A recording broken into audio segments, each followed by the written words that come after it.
Hello hello guys, আসসালামু আলাইকুম। আমার মা আজকে কাচ্চি বিরিয়ানি রাঁধছে, আপনাদের সঙ্গে শেয়ার করবো। আপনারা আমাদের বাসায় থাকুন। বলেন, আপনাদেরকে দেখাই আমার মা আম্মু কিভাবে দেখায়। আমার আম্মু চালগুলোকে আগে সিদ্ধ করবে। আমার মা এখন চাল সিদ্ধ হয়ে গেছে, এখন আমার মা চালটাকে ছড়িয়ে নেবে।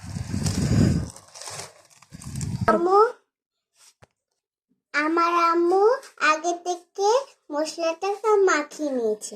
এবার আমার আম্মু এখন কাঁচা মরিচগুলো দিয়ে দিবে। এখন আলুগুলো দিয়ে দিবে। সব আলুগুলো দিয়ে দিচ্ছে। আলু দেওয়া শেষ, এবার দিয়ে দিবে চাল, বিছিয়ে দিবে। এখন দিয়ে দিবে, এখন পাতিলটাকে চুলায় দিয়ে দিব। রান্না করবো 7 মিনিট পর, কাছে রান্না করবো থেকে 1.5 ঘন্টা। ফিরেছি 1 ঘন্টা পর। লুকটা আপনাদেরকে দেখাবো। উফ, গরম। বন্ধ করো।